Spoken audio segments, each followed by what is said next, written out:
been with us a few months ago, and he's back again. I don't know what we did to deserve this second opportunity in such a short time, but there got to be something we did good. To those of you who don't know him by now, maybe a couple of people, Ambassador Andebrhan Welde Giorgis is President of Eri-Platform, an international civil society association working to promote dialogue on vital national, regional, and international issues impacting Eritrea and the Horn of Africa. Educated at the University of Colorado and Harvard University, Ambassador Andebrhan has extensive experience as a freedom fighter, educator, central banker, diplomat, negotiator, mediator, consultant, and political activist. Ambassador Andebrhan is the author of several studies, articles, and a book, Eritrea at a Crossroads, a treatise on self-determination, nation building, state construction, democratic governance, and sustainable development in Africa and Eritrea. Please welcome the ambassador.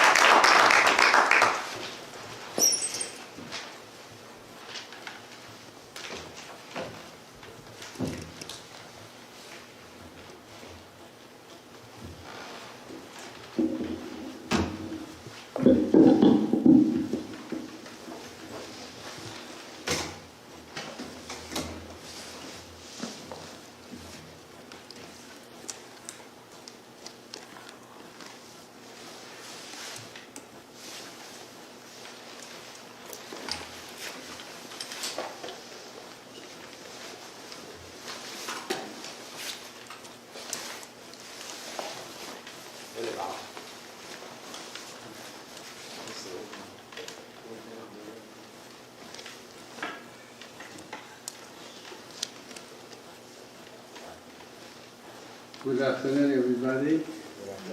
Despite, thank you very much for this introduction. And I'm very happy once again to be with you this afternoon to discuss rebuilding the Eritrean economy. I'm sure all of us have an understanding of the state, of the present state of the Eritrean economy.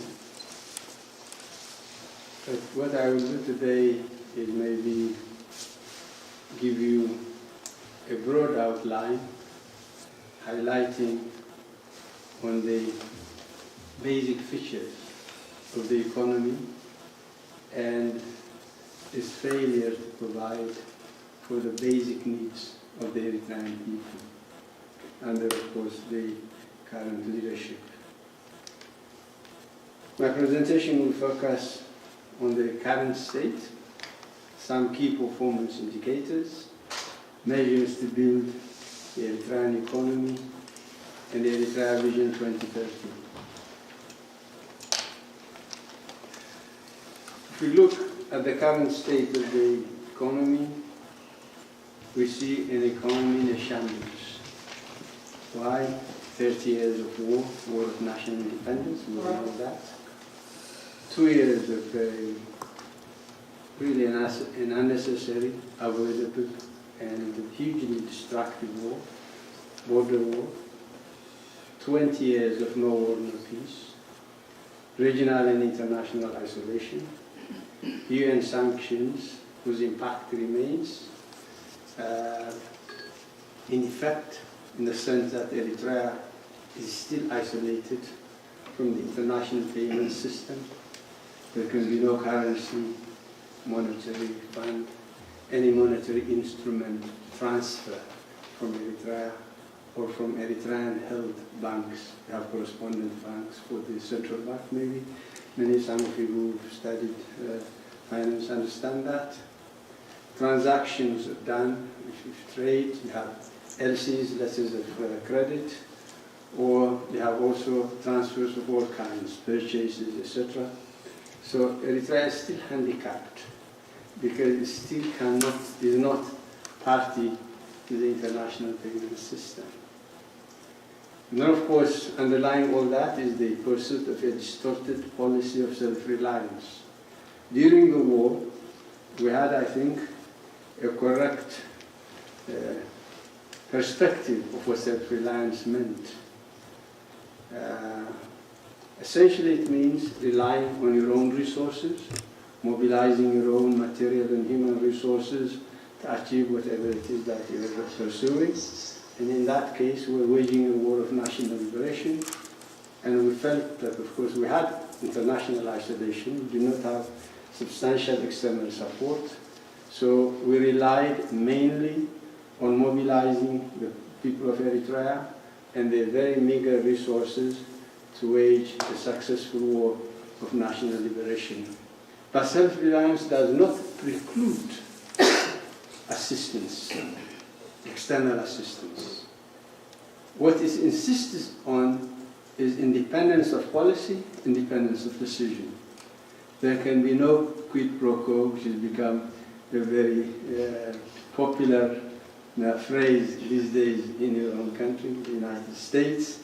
But when an organization, a state, a country, a people are pursuing a policy of self-reliance, it only means that there can be no pressure applied to change their policy, to change their decision, to make them bend wherever they want to stand. So we did get support. Of course, it was not enough. There were governments which provided us with annual, certain amounts of money annually. I can give you examples. There were also non-governmental organizations who are actively providing all kinds of assistance to the national liberation movement. It's not really true to say that the Eritrean liberation movement received no international or external assistance. There was assistance forthcoming, not directly from governments, but some governments were also directly providing assistance, either in monetary terms or in kind. And in kind meant, of course, weapons, munitions, shells, etc., etc. But what distinguished the policy that we pursued, we developed, articulated during the war, was that we would accept any assistance. If you want to do something, and if you get assistance to do that, it only reinforces your capacity to do that. So what we insisted, the distinguishing feature of self-reliance as we developed, articulated, and applied it during the war, was that we were to rely on our own resources, first and foremost. We mobilize whatever resource we have. Then we're willing to accept external assistance on condition that there is no strings attached to it, as long as it did not impact on our, of course, policy and decision making. So this is one of the reasons the so-called self-reliance is really a red herring for self-isolation. Then you have the imposition of a coupon economy. I don't know, most of you are, we all have families, we know how the coupon economy operates. For a small population like Eritrea, for a small country like Eritrea, even in wartime, a coupon economy is unnecessary. And one of the smallest countries in Europe is called Luxembourg. It's a duchess, which means the ruler is a Grand Duke. Every time, as ambassador, you go to your national days, his birthday, this, that, protocol requires that you represent your head of state, your country, etc. Every time he met me, we always discussed Eritrea, and he said, small is beautiful, hence problems are manageable. You see, we are small. By the way, it's the richest country in Europe. It has no resources at all. It's a financial center. When taxes are raised in Germany, money flows into Luxembourg. When taxes are raised in France, money flows into Luxembourg. They have an open financial services system. If you go everywhere in Luxembourg, it's big banks, all the international banks, okay? So what I mean to say here is that Eritrea being small, our population being also small, 2 ships full of anything. You know, when a ship arrives in Massawa, the whole Massawa, Asmara road, the small towns, you know, they start vibrating. So the coupon economy is totally unsuitable to Eritrea. It's not a means of providing for the people of Eritrea, but a means of controlling what people eat and ensuring that people will be preoccupied with whether or not they will have enough on the table in the evening, whether they will be able to feed their children, etc. So they will not think of something of anything else. So it's really like every other thing in Eritrea, an instrument of control, an instrument designed to ensure regime survival. Then you have the squandering of national resources, both human and material. Our youth could have really brought wonders to Eritrea. We could have developed Eritrea in terms of infrastructure, in terms of reforestation, in terms of whatever it was required to rebuild a war-shattered economy.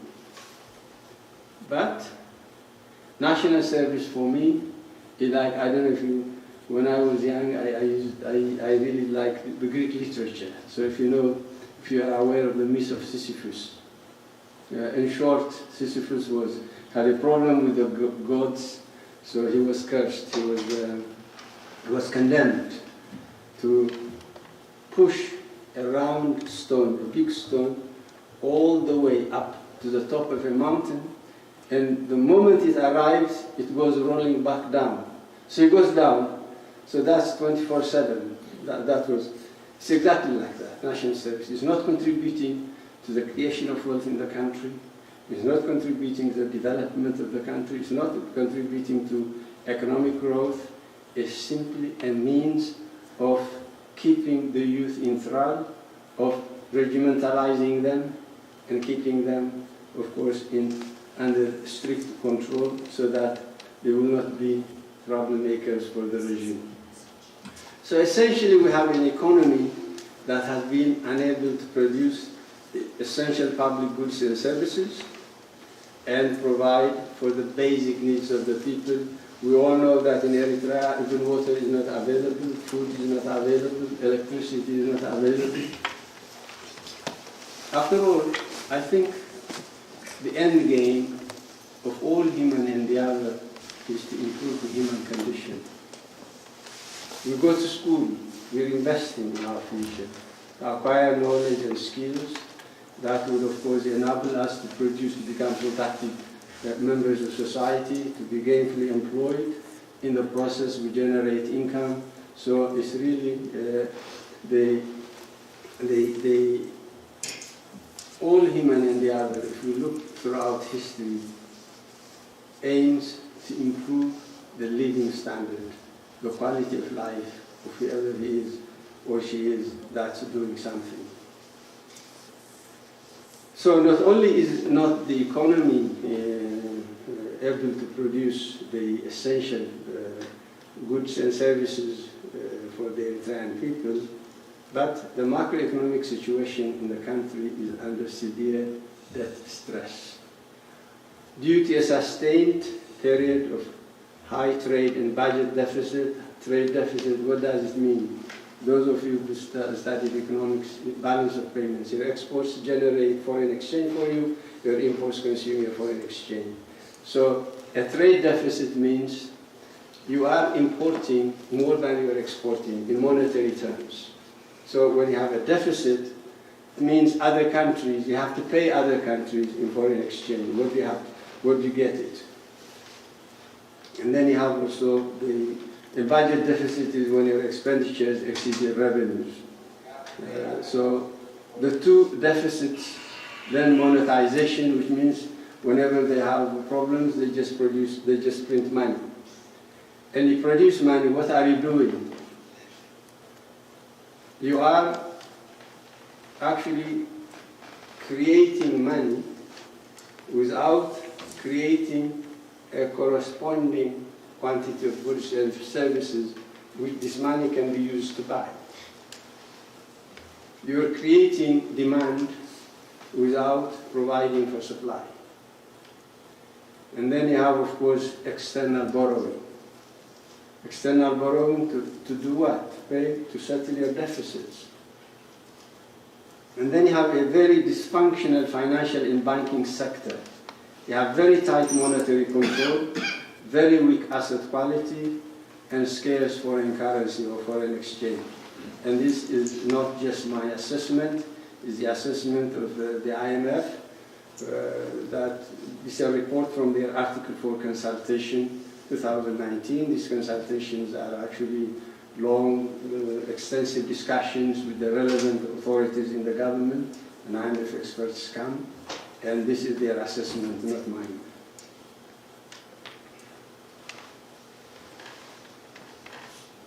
So we have today in Eritrea the economy primarily driven by extractive industry. Extractive industry is mining, minerals such as potash, gold, copper, etc. Agriculture, which employs 80% of the population, generates about 17% or 17.2% of GDP. GDP is gross domestic product. This is 2016 statistics, and this is from the African Development Bank. So both sectors are highly vulnerable to shocks, environmental, currency fluctuations, etc., etc. If you look at the graph there, I hope it's clear, you see that employment in agriculture and employment in industry, employment in services, the green one is agriculture, the red one is industry, and the the blue one is in services. And this is a proportion of the population engaged in the three major economic sectors of the country. And of course, this is the World Bank, these are World Bank statistics. So what's the current state of the Eritrean economy? The private sector has been suffocated. Small scale, medium industry has been squeezed out. There is complete absence of a rules-based regulatory framework. There is no possibility of enforcing contracts. An investor can go. I can give you examples where if you've been to Asmara about maybe 10, 15 years ago, on the way to Karen, you see there were some horticultural projects producing apples, strawberries, etc., etc. It was an Israeli investor. So as I was passing by, I said, who's doing this? Israeli. Kick him out. He was kicked out. He sued the government. He won the case, and he was fully reimbursed.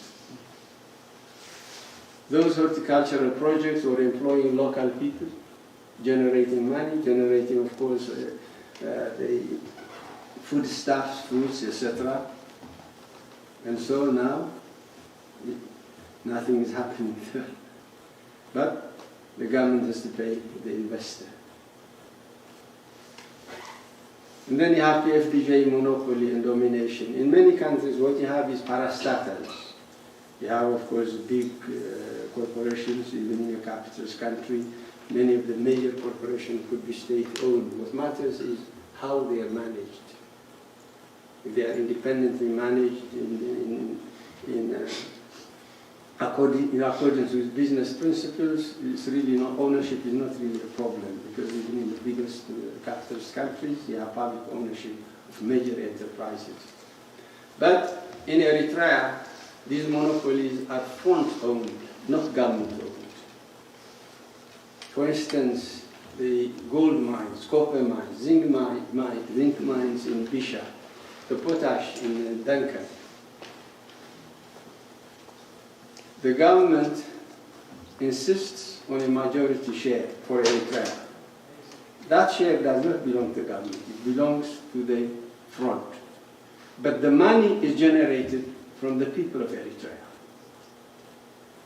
So money generated for the people of Eritrea is used to acquire majority, or in some cases minority, stake in these enterprises. All the proceeds from there go to the front, and nobody knows except two people just where it ends. This is a tragedy of Eritrea.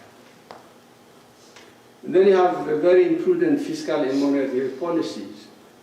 You know, fiscal policies, economic development is driven, or economic growth is driven through instruments which are either monetary or fiscal. Monetary really refers to interest rate structures, exchange rate structures, etc., etc.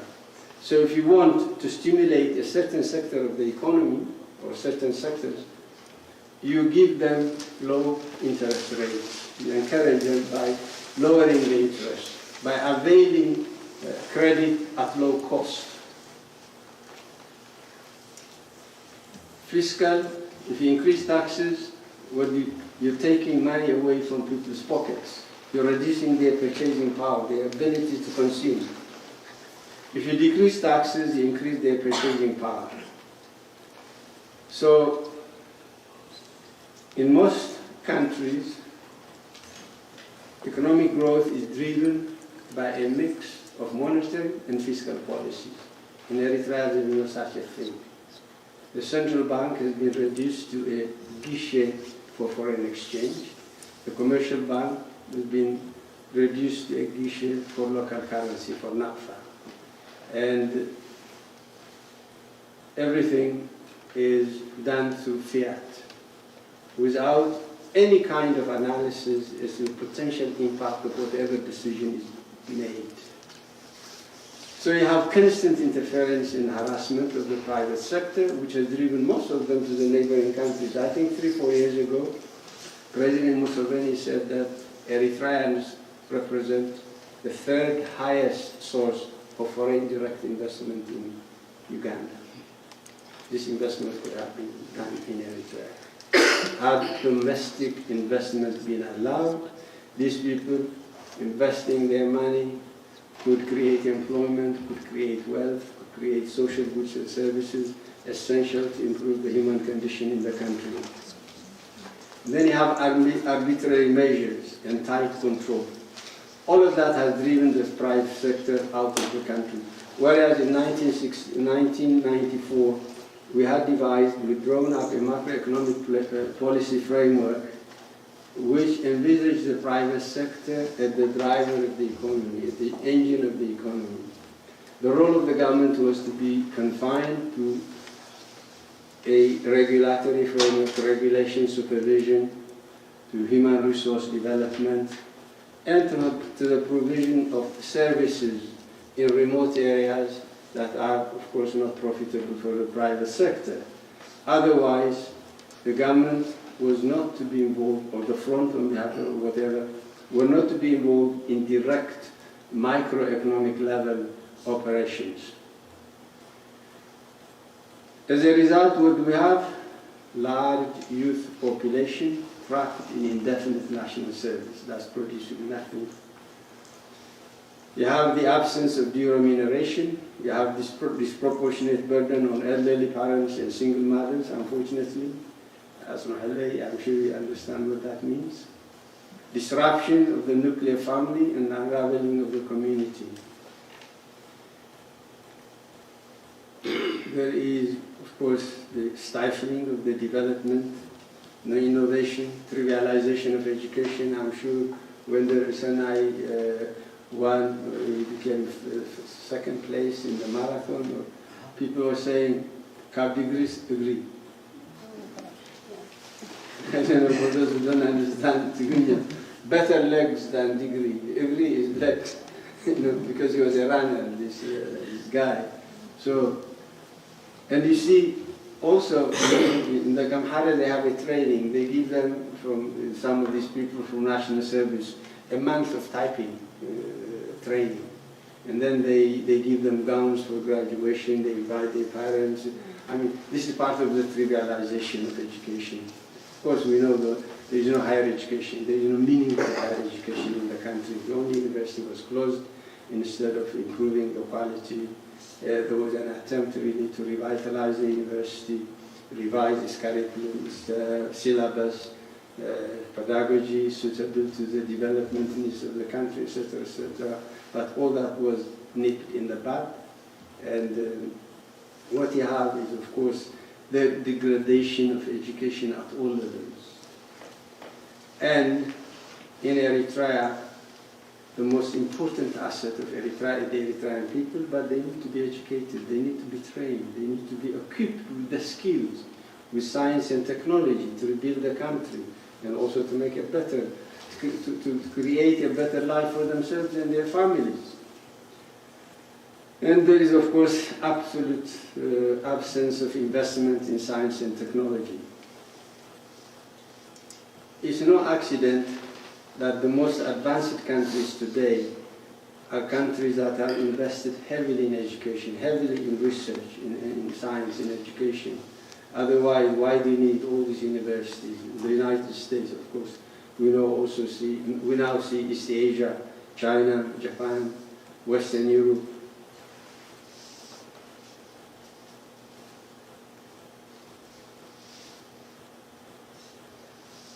So we have now some key performance indicators. You have the Human Development Reports, which are, of course, the annual reports of the United Nations Development Programme. In terms of human resource development or Human Development Index, Eritrea stands 179 out of 189 in the Human Development Index. There are only 10 countries worse off than Eritrea. And these countries are like Burundi, in a perpetual state of civil war, Somalia is in fact much better, it's catching up now. Comoros, small island, that has been also caught up in internal strife.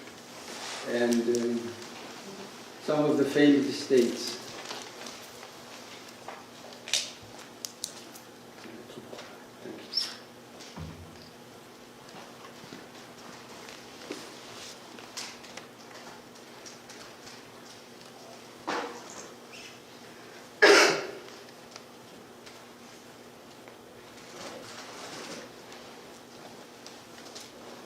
And you can see here also some other indicators. The states, fragile state index. Overall, Eritrea is one of the most fragile states. You can see that for yourself, the different indicators of fragility. On all counts, Eritrea stands at the top.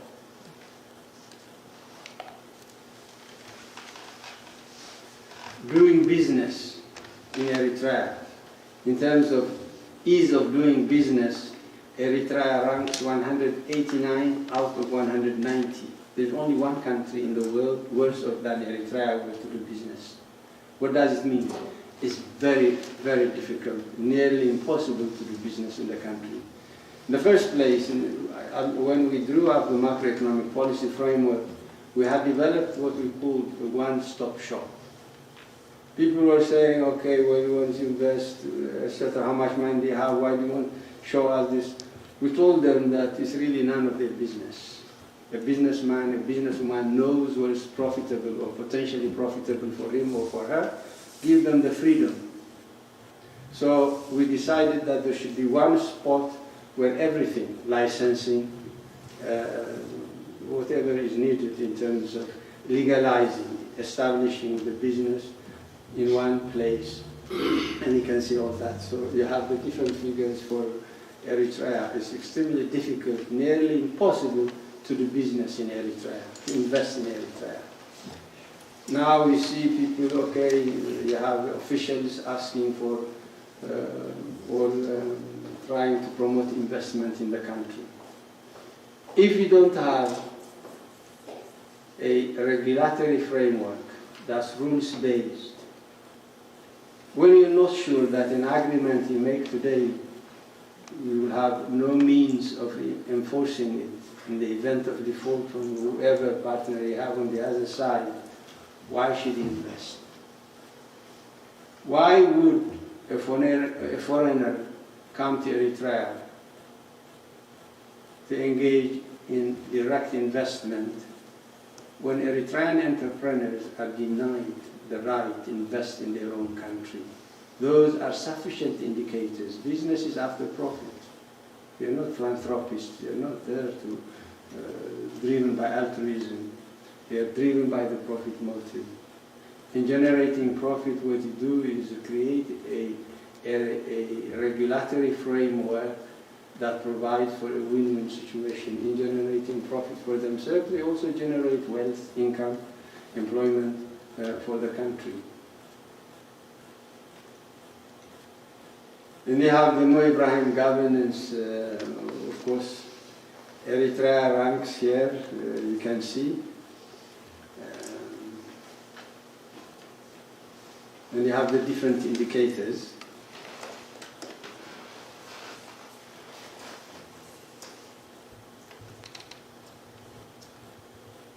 You can see for yourself how backward Eritrea is. These are 2017 and 2018 scores.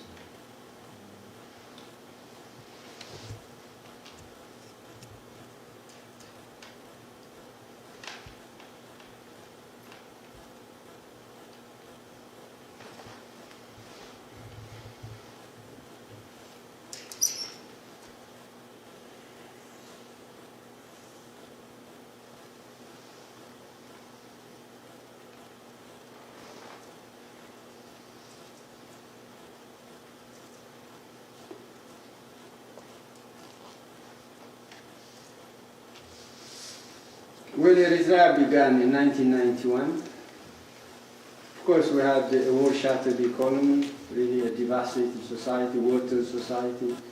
By every measure, Eritrea was in a very bad state. But we had very significant national assets at the time. We had a united, resourceful, enterprising, hard-working people, which is, of course, Eritrea's greatest asset. We had also at the time a highly disciplined and dedicated cadres of fighters, former fighters, still in the crucible of the armed struggle, people who were prepared to give their lives during the war and ready to rebuild the country at all costs, at any cost. We had also a well-educated and skilled professionals in a united, at the time, and patriotic Eritrean diaspora. Now we see not only the division, but the polarization all over. And we had zero national debt. We had an ample reserve of goodwill and political capital at the national, regional, and global levels. You know, we have a history in which major powers, in pursuit of their own interests, denied our people the right of self-determination, imposed a federal arrangement with Ethiopia against the will of the Eritrean people. But in 1991, everyone in the world was ready to be a friend.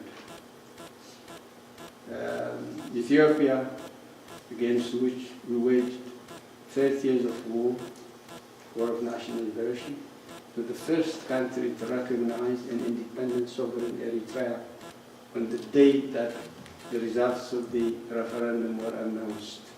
The United States followed, and every other country followed. We had a clean slate,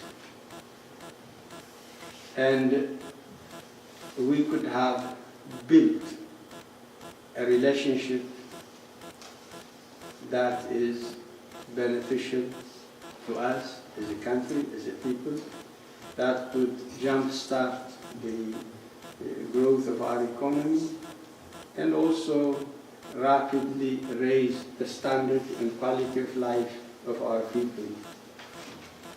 We have also most of it. One of the most important things is location. It's a very strategic location that's amenable to transforming Eritrea into a services center. What do we mean by service center? Transport services, for instance. Eritrea, as we know, they were the main providers of transport in Sudan. Even though Sudan was dominated by Eritrean trucks. Ethiopia, we all know that. Eritrea has ports. We have 2 ports, okay? Massawa and Assad. But we have about 8 locations with fairly deep sea around them that can easily be developed into major ports. From Marsa Taghlai in the north, all the way to Beirut in the south, you have lots of places. We call them Marsa, which means really ports, small ports. And all you need is to modernize them, otherwise, what for?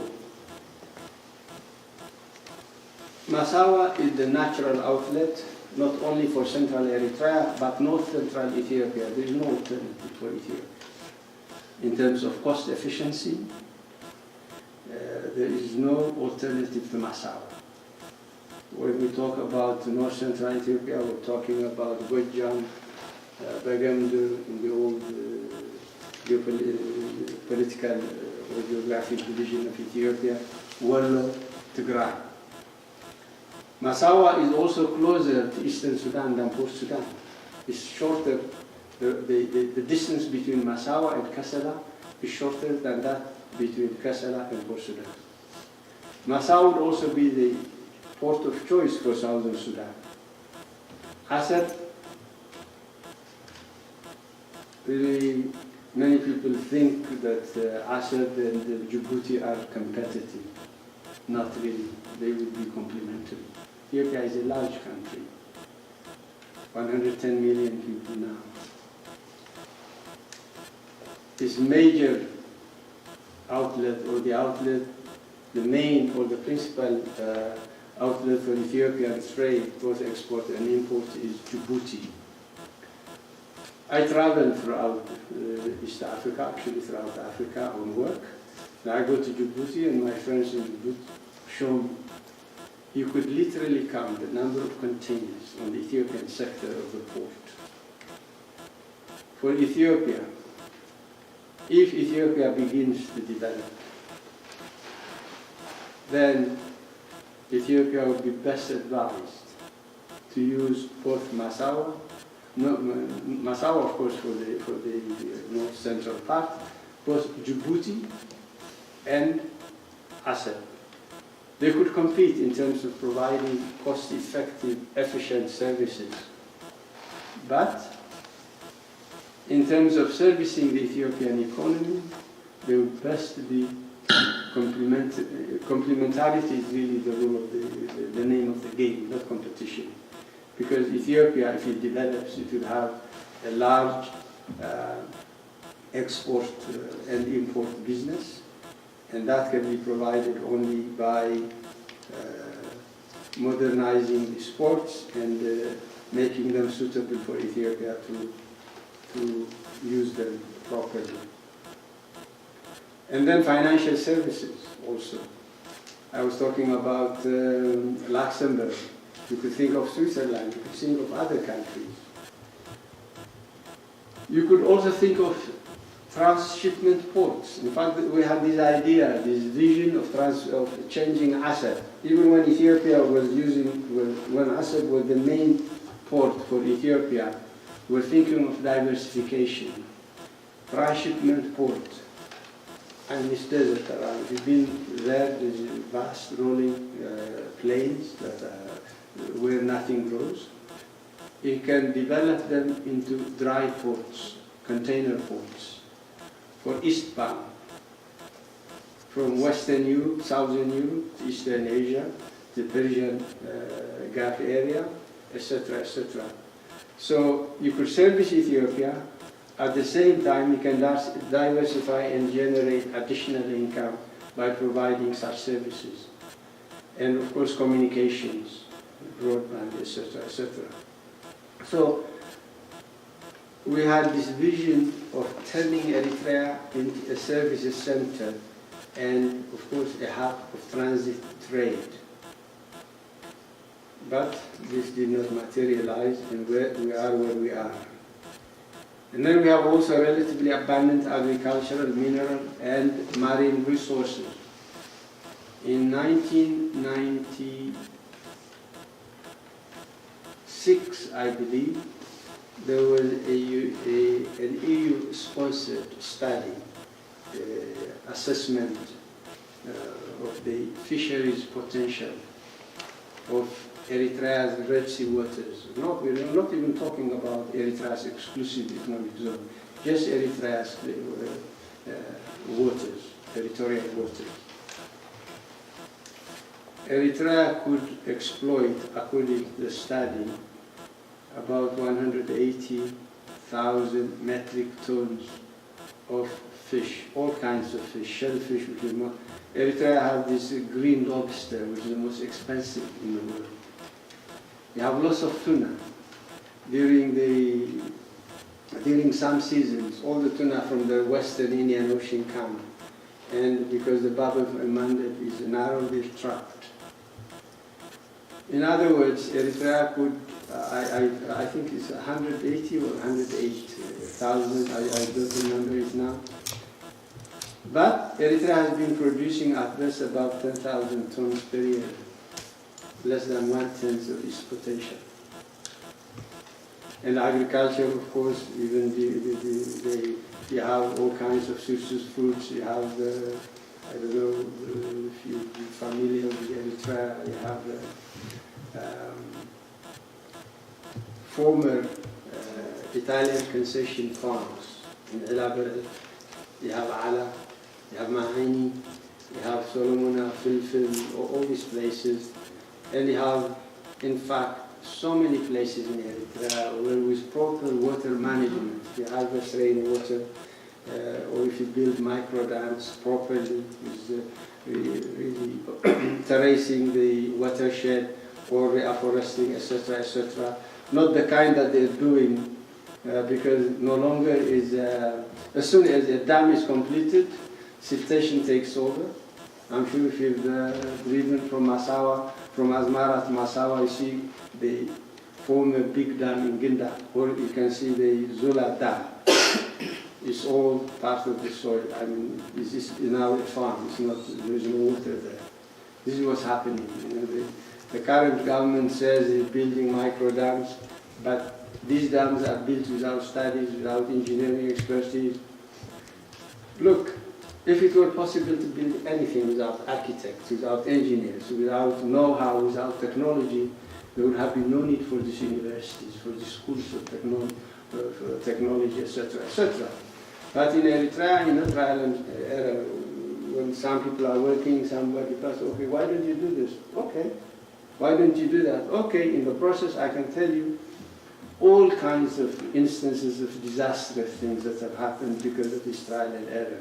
Not only the waste of resources, the waste of time, but also the damage done, post whatever is done. So Eritrea has, I think, a very an abundant agricultural potential in terms of horticulture, in terms of other kinds of cultivation. And then you have also minerals. We all know that gold has been being mined, copper, zinc, now potash. You know, the world potash market was dominated by Canada and Russia. Now Eritrea has larger quantities and better grade and easily accessible on near the topsoil. And everybody is, of course, scrambling to get a piece of the pie in Eritrea. The tragedy is the proceeds end up elsewhere. They are not used to improve the standard of living, the quality of life of the Eritrean people. In fact, nobody knows where they end. They're held in, under private personal accounts elsewhere, and I think there are only two people who know where this money is being stuck. And then, of course, we as Eritreans, the general population as a whole, Eritrean elite, we had confidence and resolve. We won the war against overwhelming odds. Nobody expected us to win the war. It was very difficult. It was really a very hard struggle, but we won it. It gave us great confidence. And in the same manner that we won the war, we had this confidence, this conviction that we can also rebuild the country in peacetime. But having won the war, unfortunately, we lost the peace.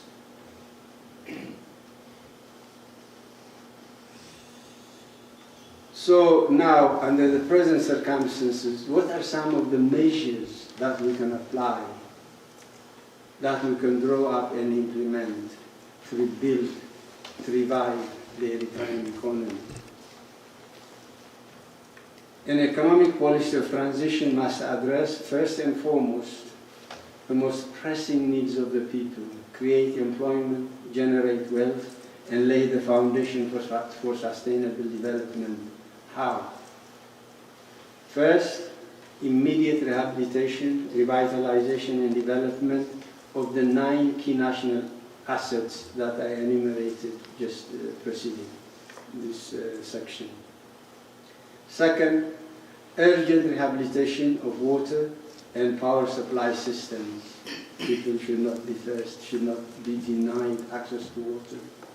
We know the situation in Asmara, in the other cities, in the countryside, etc.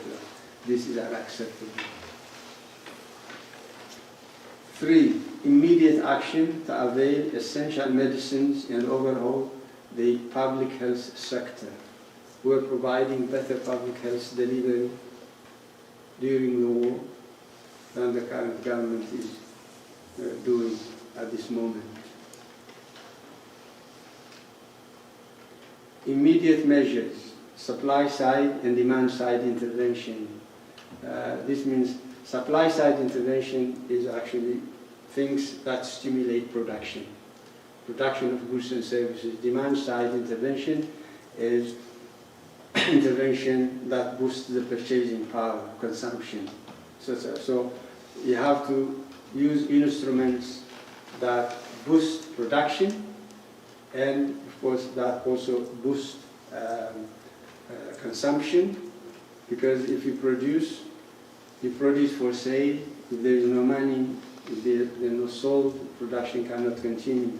So you have to have a mix of instruments that ensure a balanced growth of the productive sector and also the consumption. And this does, to do what? To stabilize the domestic market. In this case, of course, you can deploy the PFDJ parastatals in the transitional period. You decide whether you nationalize them or you privatize them, but in the immediate aftermath of change, during the period of transition, they can be deployed to provide for these needs. You can also engage Eritrean businessmen, both at home and abroad, to those who are in as far away as Rwanda, Kampala, Juba, Nairobi, Cape Town, Pretoria, Johannesburg, etc. Everywhere you go, there is Eritrean businessmen who have actually succeeded and become accumulated quite, what can I say, a lot of money. Some of them have become millionaires. They are nothing a couple of decades ago. So you can deploy all these people, and then you can also seek emergency aid for the moment, in line with your policy of self-reliance, aid that helps you do what you want to do or what you need to do better. It's an extension of your own effort, of your own resource. So initially you can also rely on that.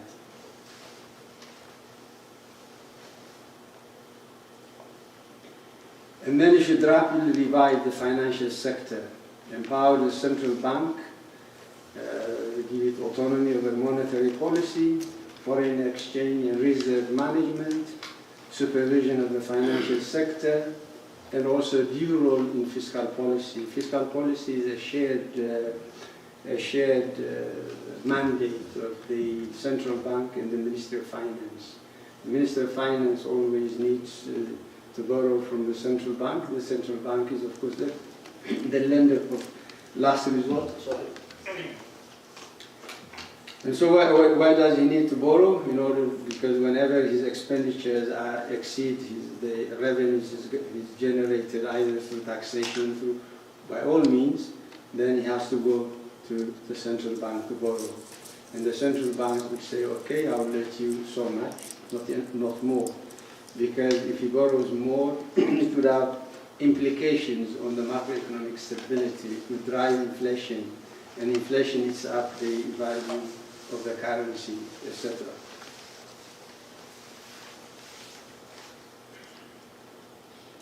And then 6, immediate restart of housing construction and launching of processing value addition industries.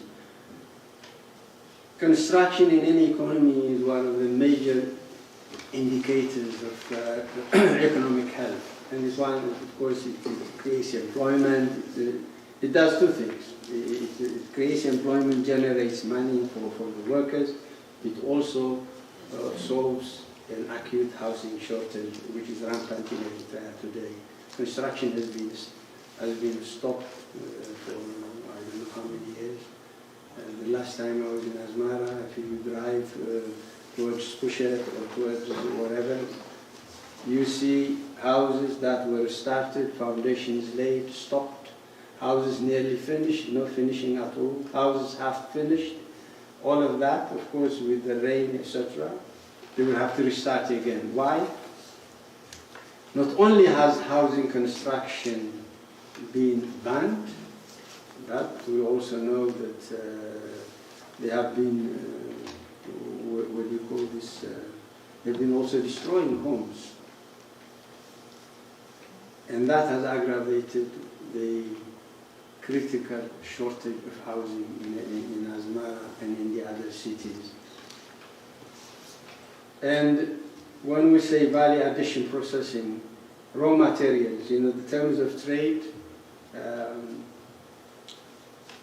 most third world countries produce and export their products in the raw form or semi-processed, semi-finished form. They go north, to the global north. They are reprocessed, value added, they go back, and they generate 3-4 times the amount that they were sold at. And that affects the terms of trade. That is the relationship between the revenues that a country generates by exporting and those that it has to pay for importing its own product. So what you can do is what is known in economics as value addition. You establish small processing plants so that instead of exporting your product you produce in raw form or near raw semi-processed form, you can finish it and export it as a complete or a finished product, and you're generating more money. I can give you examples. For instance, most countries, Eritrea is not in that category, but West Africa, like Ivory Coast, Togo, and Ghana, they export a lot of coffee and cocoa. Ethiopia also exports coffee.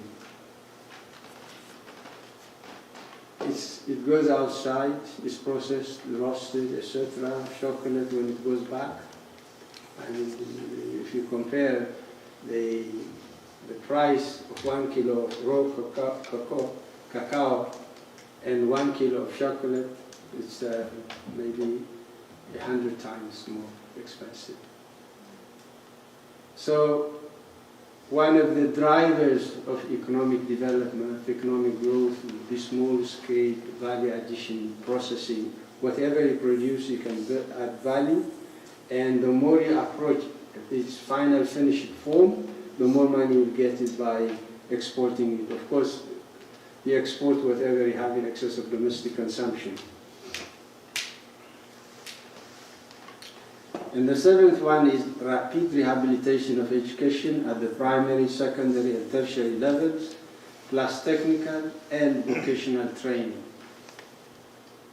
You know, we have a large immigrant population, irregular immigration, refugees, etc. in Sudan, in Ethiopia, and in the neighborhood.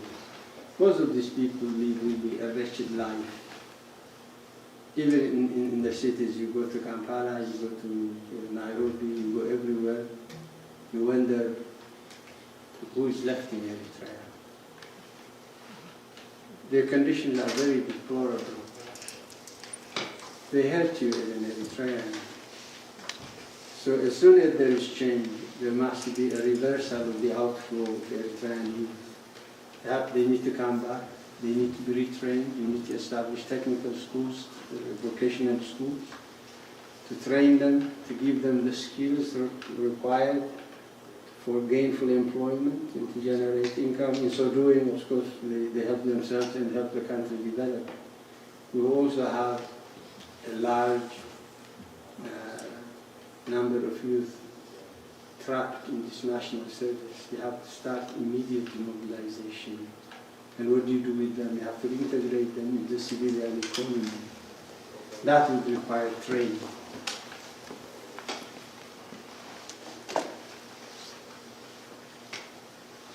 And then you have also measures, you have also a regional,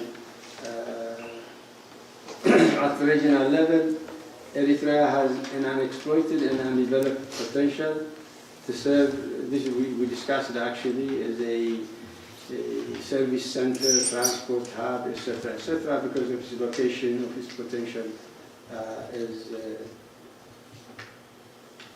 an entrepot, both for transit trade and for services. When used, I think after independence, if you look at the 1993 port services and transit facilities agreement between Ethiopia and Eritrea, it was probably extremely concessionary. Eritrea's ports were declared free ports. But be they free, you had a lot of income generated from the services, associated services, delivery, loading, unloading, storages, etc., etc. So you can generate a lot of money, a lot of funds by just simply providing free service and charging them for the other auxiliary services that they need in order to carry out these transactions. And then you have also at the regional level, you have of course the next one. Yeah, this one. You have different regional economic communities. Eritrea belongs to many of them. Immediately, you have IGAD, Intergovernmental Authority on Development. You have COMESA, and COMESA extends to many, many countries, from Egypt all the way to countries like Madagascar. And then you have SENSAT, the Community of Saharan States. That was Gaddafi's baby. I don't know if it's still operational now. And you have the East African Community, which of course excludes Eritrea. And you have also the African Free Trade Area. All this, if you can resolve the artificial and non-artificial barriers to trade, the free movement of goods and services in this region, Eritrea has a potential also. If you look at Eritrea's proportion of foreign trade, it's only 0.7%. And only Comoros has lower than that. And Comoros is a very small island, or a group of small islands, rocky islands. For Seychelles, Seychelles is of course a far away small island which basically relies on tourism, but you don't have figures for that. So you see how little Eritrea's potential as a regional trading partner is, although it can be a major player in this area as well.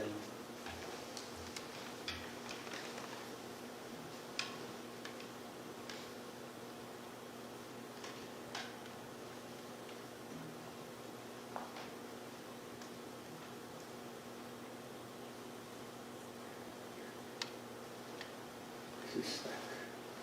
Sorry.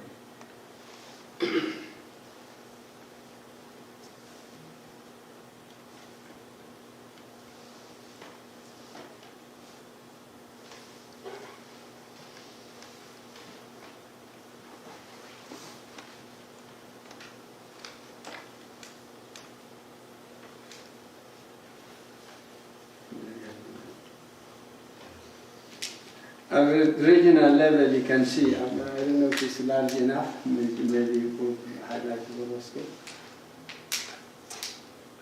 That's as much as it can be. Eritrea is the only country which has 97% of its exports made up of one product, that's minerals. And I think only South Sudan is in a similar situation. And you know South Sudan has been in a perpetual state of crisis, the civil war, the international killings that are continuing. So that doesn't say much for Eritrea.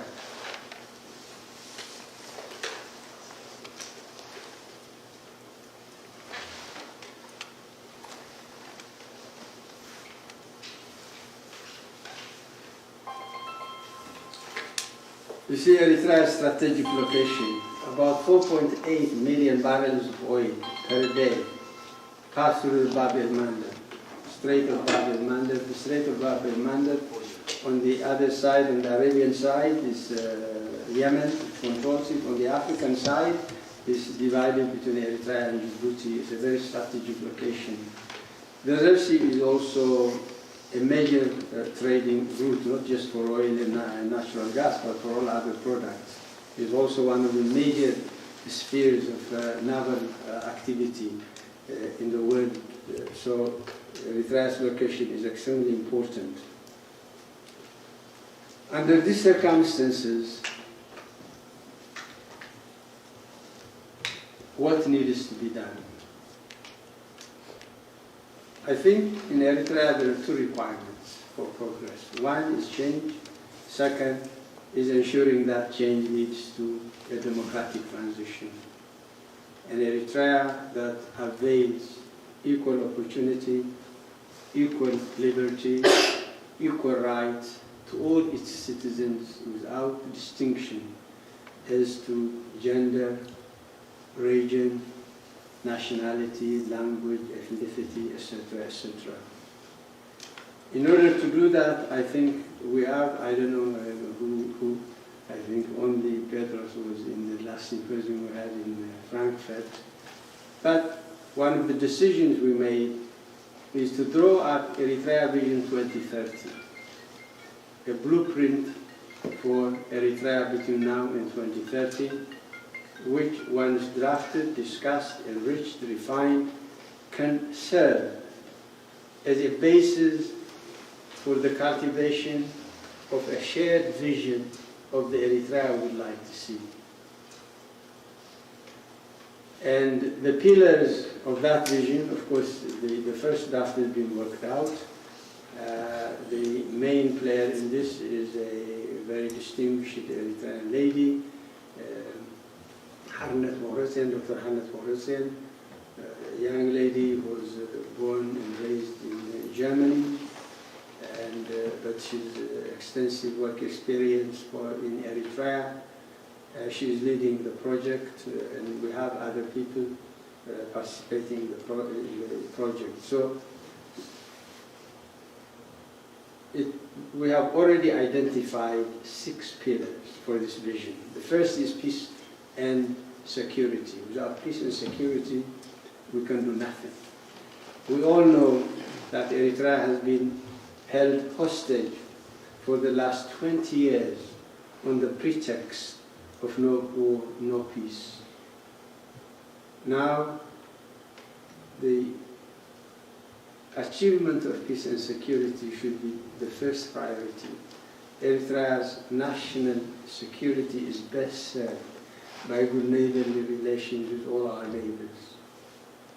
It's in our interest to cultivate a small maritime state. It's in our interest to cultivate good, peaceful, stable relations with our neighbors so we can capitalize on the location advantage on the advantage that our location gives us. And then food security, of course, is obvious why.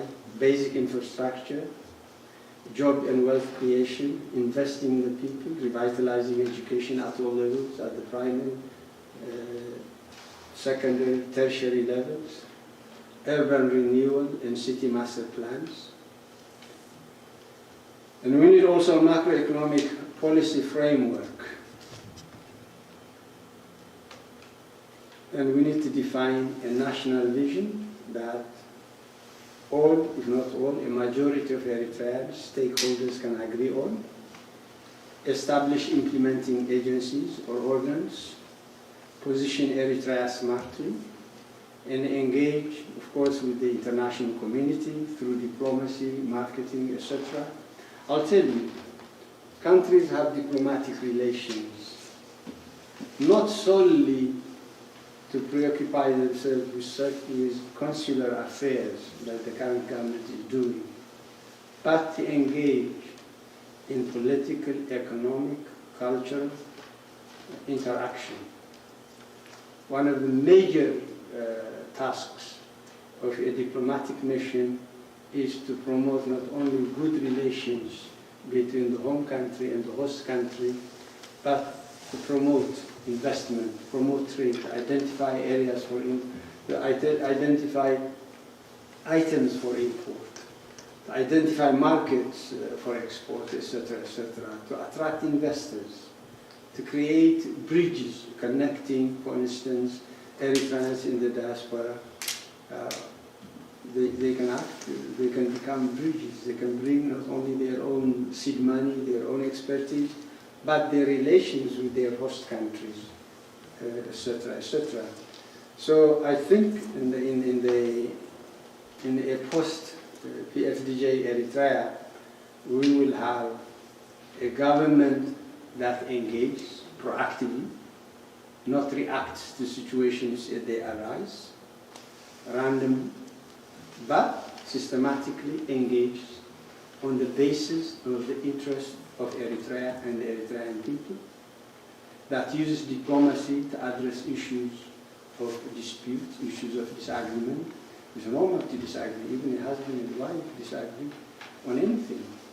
But they resolve their disagreements in the interest of the family, in the interest of their children. And then, of course, marketing. And then we have to think also beyond 2030. What then? What afterwards? This is, of course, for transition. So, for me, given a conducive political and economic setting in Eritrea, I'm profoundly convinced that Eritrea can join the first world within 2 decades. If you've read the macroeconomic policy framework that we worked out in 1994, and I was one of the framers of that document in my capacity as the governor of the central bank then,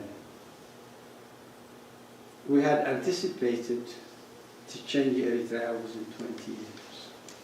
Eritrea was, I think, in our vision at the time, to join the so-called middle-income group of countries within 20 years. But we have squandered the last 28 years, and our economy has gone from bad to worse to worse. We have to change this, and the only way to change is, of course, to bring about change in Eritrea and to make sure that that change takes place for better. Thank you very much for your kind attention.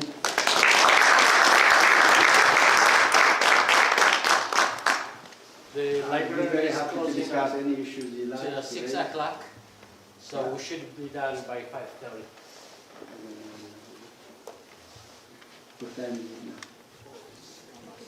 4:50. 4:50.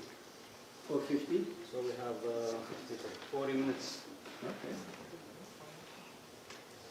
You want to field the questions بعد هذا المكان؟ Can you field the questions from there yourself? أبو بنكاس questions ما نشوف قبل تغني على العالم. Yes. Yeah, Oh, No, حرام. you will share. Let's have this. Absolutely. No, الحين كوفي لا وعيد الحين كوفي لا وعيد. But we have a second microphone. People can pose questions and everybody can hear them. By the way, when we're done here, we're going to Gabriel's restaurant.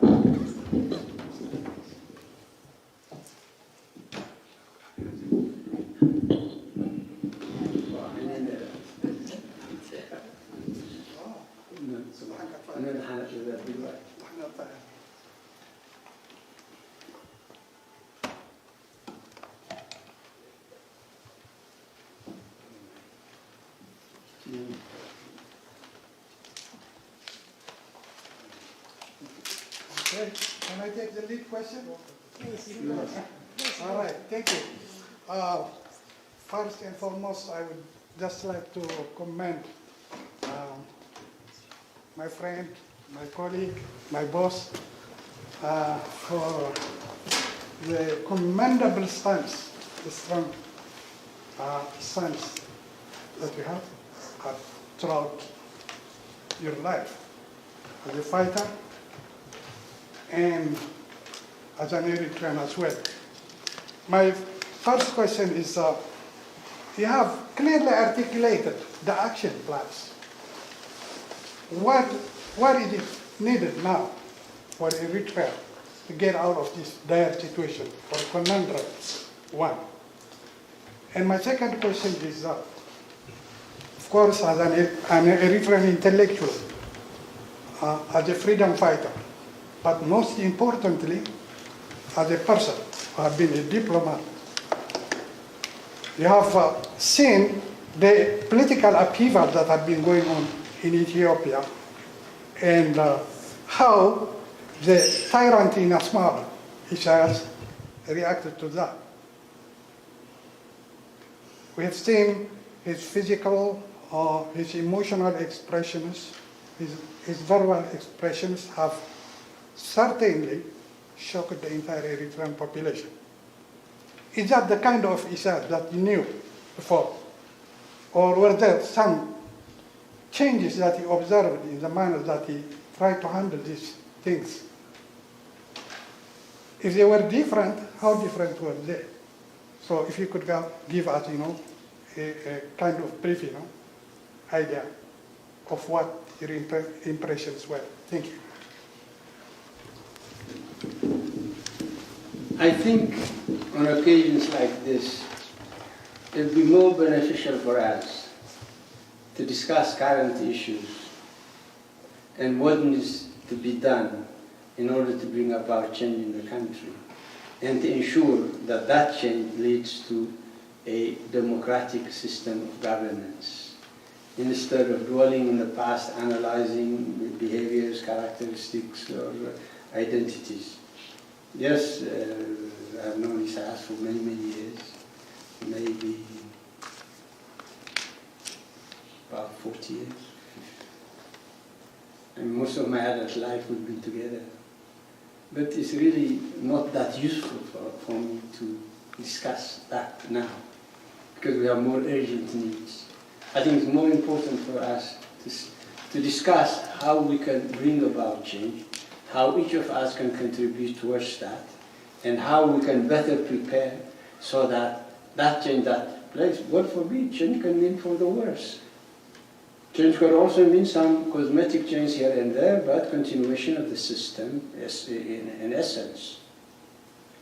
So how can we position ourselves? How can we use the resources we have at our disposal in order to accelerate change, to bring about change faster, change that should have happened yesterday?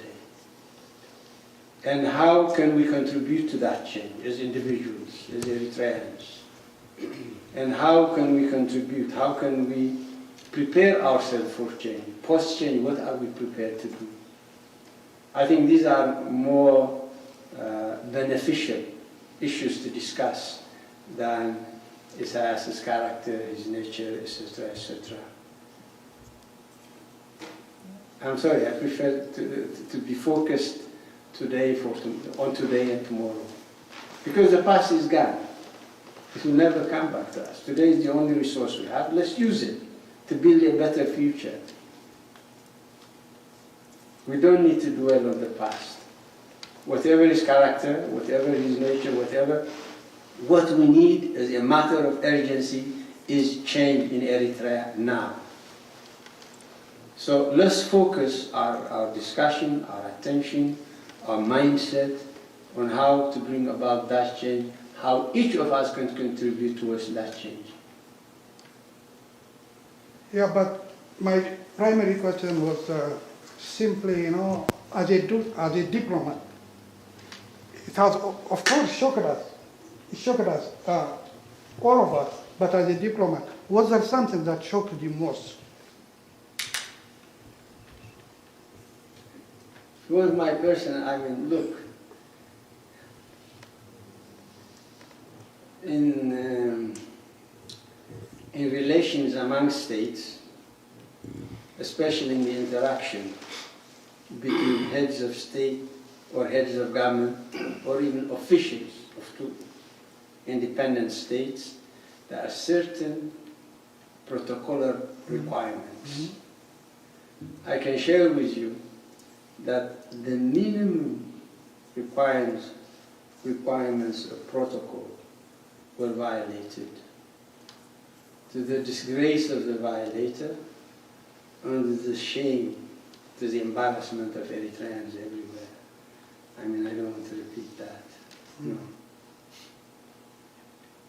It was not the behavior, it was not the comportment, it was not the disposition of a head of state. Look, the Eritrean people, many of them may not have an opportunity for modern education, etc., but we have a culture. We have a civilization. And I think in every sense, this government has been, in its policy and practice, and in the consequences of its policy and practice, an abomination for the Eritrean people. Eritrea today is tragic at every level. Tragedy at the individual level, at the family level, at the community level, at the national level. There's nothing to commend. Look, when I meet my colleagues who are still with the government at the highest level, I say, tell me one thing that we've done well, one thing that we've done to improve the condition of the Eritrean people. Nothing. Everything has been going down from bad to worse, as I said in my conclusion. So let's focus our energy on how to bring about a new situation, a new reality, a government that serves the Eritrean people, and a government that develops the resource of Eritrea for the benefit of the Eritrean people, and uses Eritrean resources to benefit Eritrea and its people.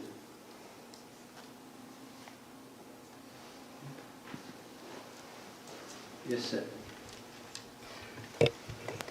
What would you say is of value? What is good about the Eritrean people and Eritrea as a whole that can feed into a healthy development and a rebirth?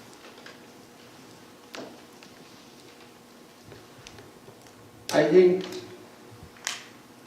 the most fundamental factor missing in Eritrea today is rule of law.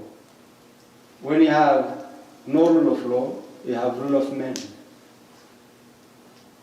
And the whim of man changes according to his or her moods.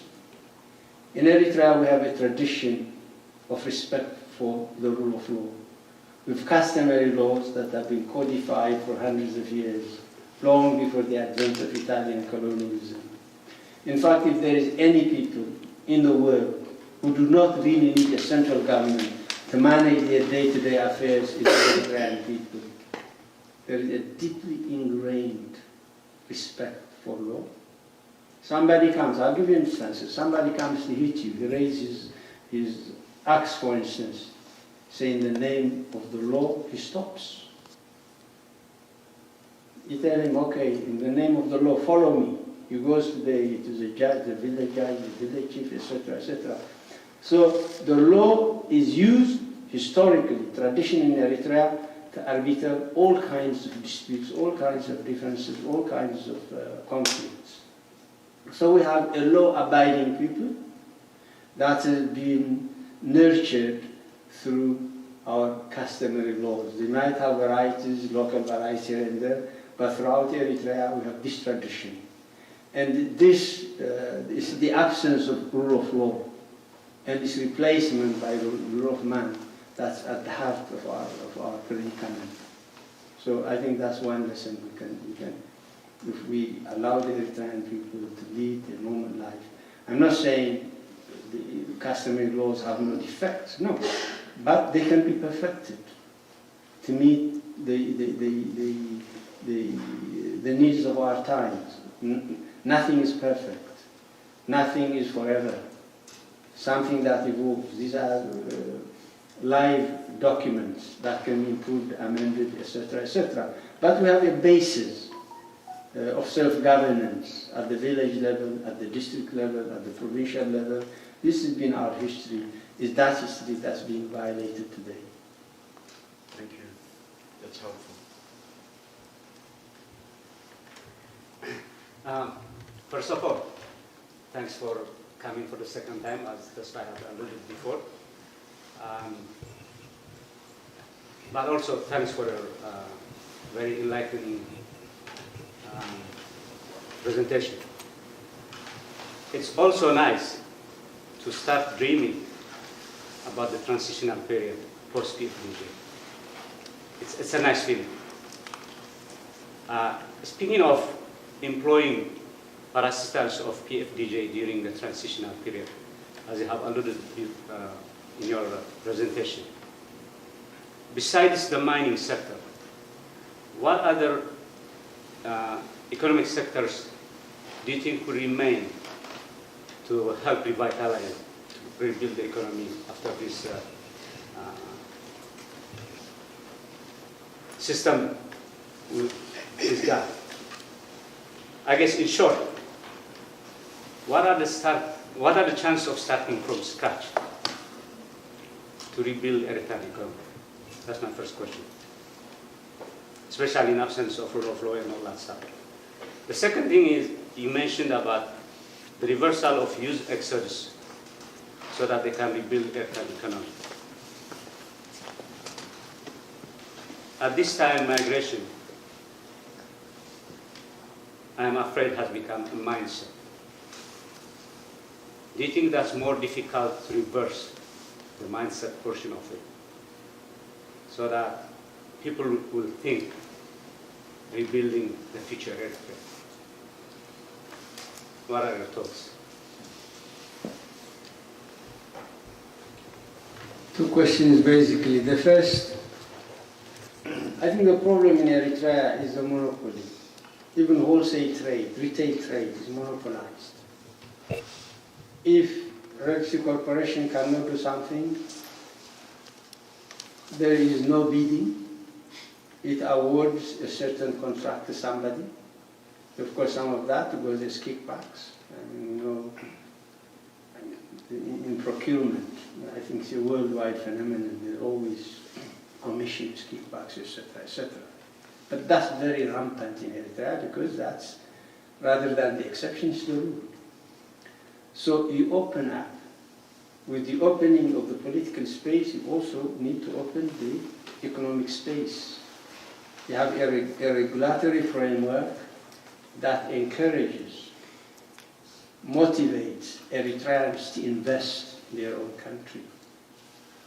Eritrea does not have a lack of domestic investors. They are developing other countries. They're working. You open up the economy for them, they will come. Look, home is always home. Okay. So it's not just the mining sector, agriculture, services. One of the huge potential for Eritrea is tourism. I don't know if you've been to any of these Red Sea islands. There's an island that I went with some friends called Matot. It's marble there, and I like to swim. Swimming is one of my hobbies, and I swim with goggles. I can tell you, from my youth, I've been to every ocean in the world, to most of the seas, etc. I have never seen a more beautiful scene than that, to be honest. It's not because it's Eritrea. It's azure blue. You can see the fish in the coral reefs. It's like flying over New York, over a bright, cloudless night, and see all these skyscrapers. All the coral reefs are like that. And in between, all kinds of fish play. Huge potential. It's very pristine waters, unpolluted, clean, clear. Okay? You can also have this ecotourism. You can start from Adulis, you can go all the way to Wahadas, okay? You can go to Haito, Balokelo, Yaha, Aksum, historical. You can, of course, with good relations with our neighbors, you can proceed to Lalibela, etc., etc. Link up with the Masai Mara, you know, these game areas, etc., etc. There's huge potential.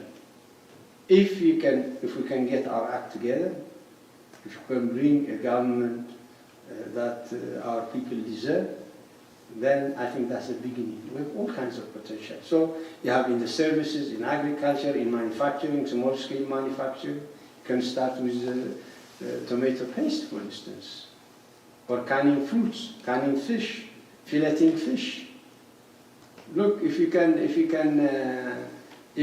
sustainably exploit 80,000 tons of fish per year, you open that sector to the private sector, Eritrean private sector, and they can come in partnership. They don't have to be alone, because partnership would help you pull money, pull, of course, resources in kind as well, etc., expertise. Okay, you can do that. So if you open up the economy, all sectors of the economy are equally lucrative. They are still virgin. The problem is this tight control that denies any possibility of development. And the second question is look, it's not only why do people leave the country? The government or the spokesman for the government say, because European America is pulling them, offering them easy asylum, giving them money, etc. More than the pull factor is the push factor. Why would somebody risk one's life with shoot-to-kill orders in the border, with the possibility of death, of dehydration in trekking across the Sahara, in falling victim to the Bedouin organ harvesters in Sinai, to the beheadings in Libya, to drowning in the Mediterranean or in the Red Sea? What drives people? Utter desperation. They're saying Eritrea for them has become an earthly inferno. It's better to risk it all than to leave. They see no light at the end of the tunnel. When there is a change, they will begin to see light at the end of the tunnel. And wherever they are living is not Eden, it's not paradise, it's hell. They go through all kinds of hardships. Okay? So, personally, I'm convinced. Also, the experience of the early 90s. In 1991, so many people came back. There were also programs. Look, in the West also, there is a shift towards the right. There's xenophobia, there's racism, there's everywhere there is. We have to face it. Why? For whatever reason, many governments in the West would be very happy to subsidize the return even of those to whom they have granted citizenship. Germany has such a program, which was administered by the commercial bank under my supervision. They gave seed money to those who want to return, to establish small businesses. If they have technical skills to become advisors, they provide them with salaries. Whatever. You decide what you want to do, and you're given money. And this money is not a loan, it's gratis, it's a grant. Okay?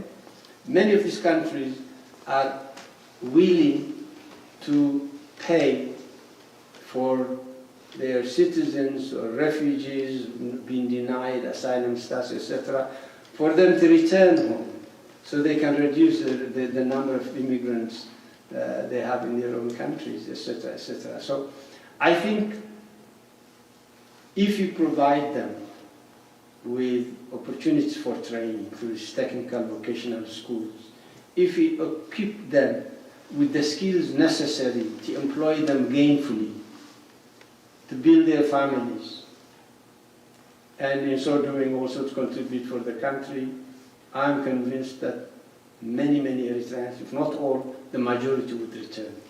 Those in northern Ethiopia in the refugee camps, those in the Sudan in the refugee camps. Eritrean irregular immigration has been going on since the 1960s, mid-1960s. Okay. Many of these people would come back. Home is always home. Home is where you belong, where you're kind. You know, I meet many people who were born outside Eritrea, know nothing about Eritrea. They say, when I returned to Eritrea, even though I did not speak the local language, I felt at home. Everybody was like me. I was not being looked upon. Here you are a statistic, there you are a human being. You have relatives, you have family, you have your own place of origin, etc., etc. Home is always home, I think. So I think given the right situation, changing government, and open up a free space where people can engage according to their skills and earn a living, I think people would prefer to go back to Eritrea than live in whatever conditions they are living. So I think that's my conviction. Okay, thank you, Ambassador Andebrhan. I think I always say that when we have people like you, intellectual and others, it's a shame that we are under a madman hostage for 25 years or so. I really appreciate it that you continue to give us this lecture in spite of not many people around here, but thank you. I have two questions. The pillars of Vision 2030 listed 6 items there. I assume that the peace and security includes rule of law? Okay, because I didn't see that, and how do you achieve the peace and security without law? All right. The second question I have is that at the end it says that within 2 decades, Eritrea can join the world. I have a reservation on that because the past 20, 25 years, the damage that has been done to Eritrea, from the nuclear family to education system to health, to overall just the sociology, the society has been damaged. That the Haile Selassie king or the Derg has not destroyed the Eritrean nuclear family, which is the basis for us, our culture, our religion, has been damaged. And even the people who, the young people who run away, risking their life from Eritrea, we have to understand that they sustain some kind of psychological, from post-traumatic syndrome disorder, from many things. We do hear a lot of suicide is happening in Europe because they are on the street. How are you comfortable, confident to say within 2 decades that we can join the world? I believe that we should get like 50 years, so maybe we can achieve it. We can work harder to get within 20 years. Thank you. Actually, it reminds me an aspect of Glover's question that I didn't answer. it's much easier to start from scratch than from a gravely damaged situation. We were better off in 1991 than we are today in the assessment. I agree with you.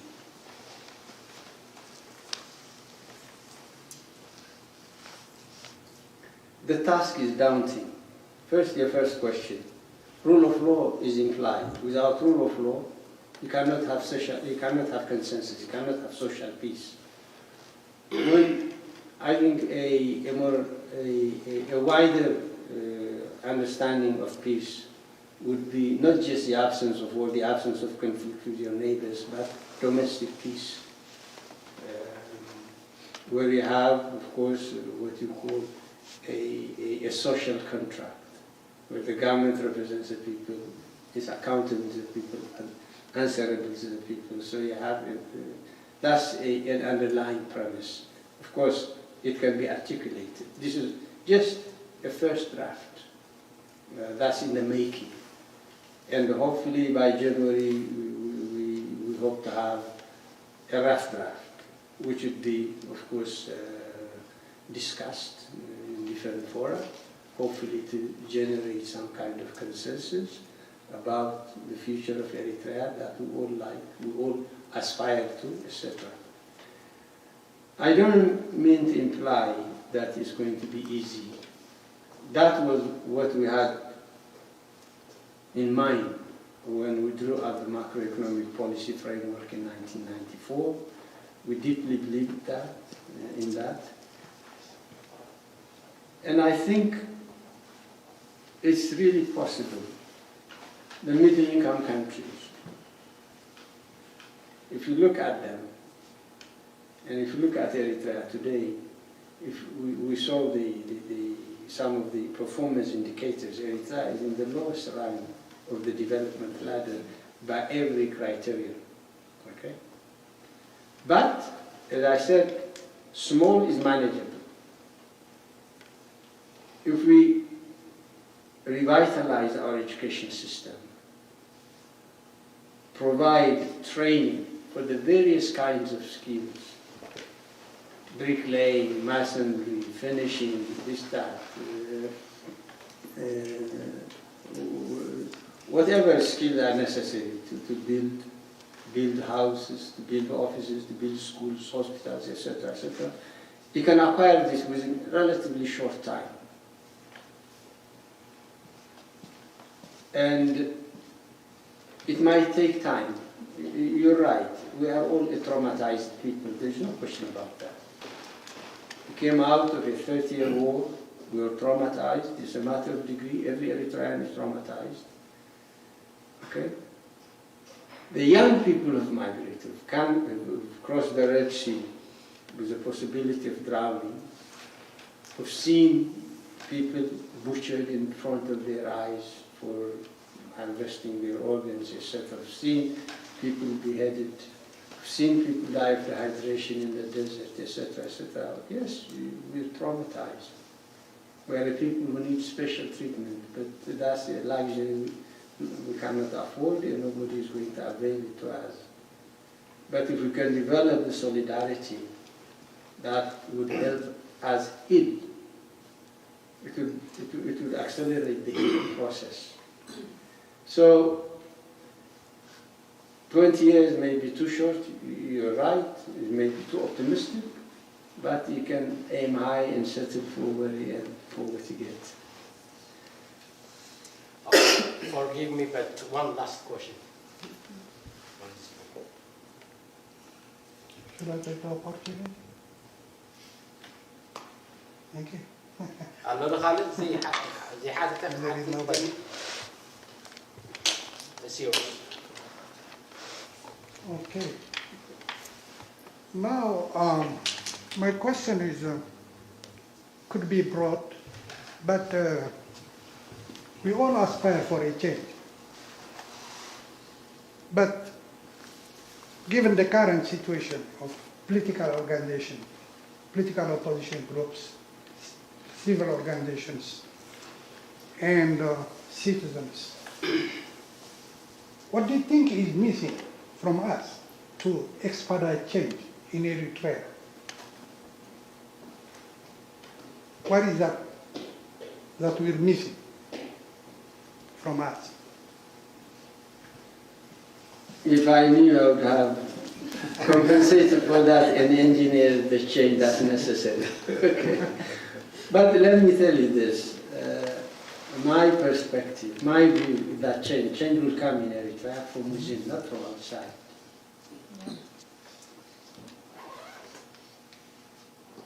You see, diaspora politics is the way it is. It's not unique to Eritreans. Every diaspora, the politics of any national diaspora is the same, divided, polarized, expending more energy and resources at maligning each other rather than confronting the main enemy, etc. But that's part of the game in diaspora politics. If you're hoping for change to come from outside, I'm not optimistic that that would happen. Change would come from inside. Who are the forces of change? It may be a dysfunctional government. It may have dysfunctional institutions. But you have a government of sorts. You have a civil service of sorts. You have an army. And you have the people inside Eritrea. Yes, they have enormous disadvantages. There is tight regimentation of society, tight control. You have the coupon economy. You have national service. You have the Kabele system. We do not fight in order to institute the Derg system of local government in our country. Okay? All of these are instruments of control for the regime. And they will remain so until the regime is changed. But people inside the country, at all levels, speak the same language, express them in the same manner as we are doing today. And there's resistance inside. The fact that there are people taken from their homes, from the street, every now and then, is an indication that there's something going. But for sure there is something brewing. It's a matter of when a critical mass can gather in order to effect change from within. There are lots of things that we can discuss here, but we all know. I mean, I don't have new things that you don't know. You know, once you're taken in, you're never heard of or never heard from. And what does that mean? When you're taken,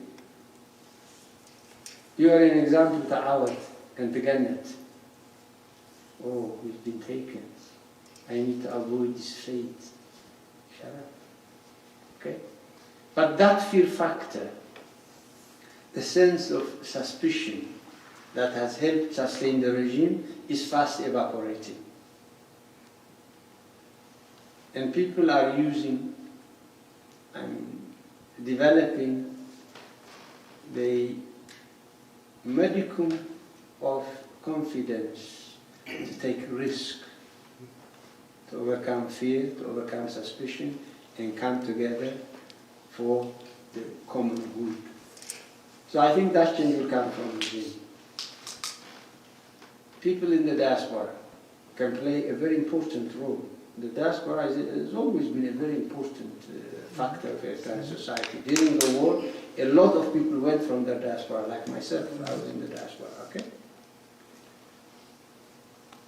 Those who did not join the armed struggle raised funds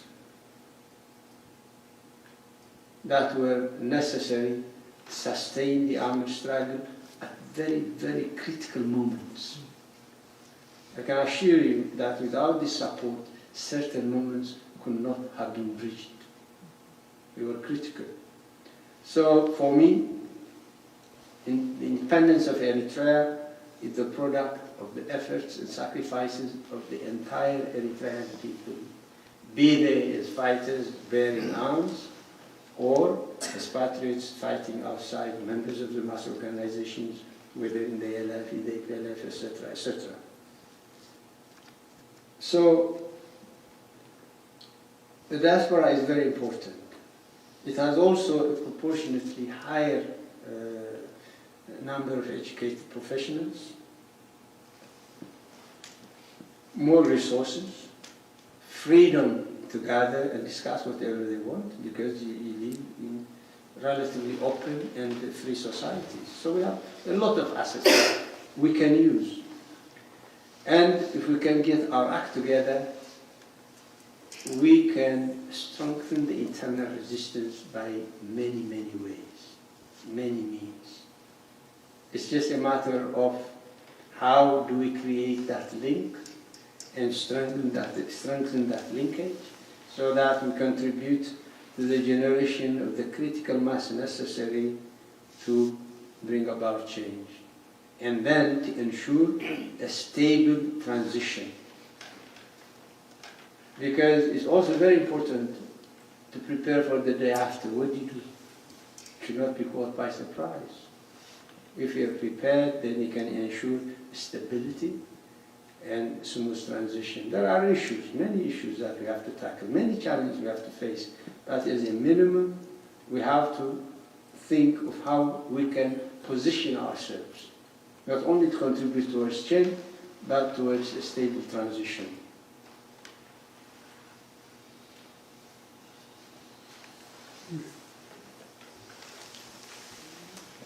Okay, I think that's the end of it for today.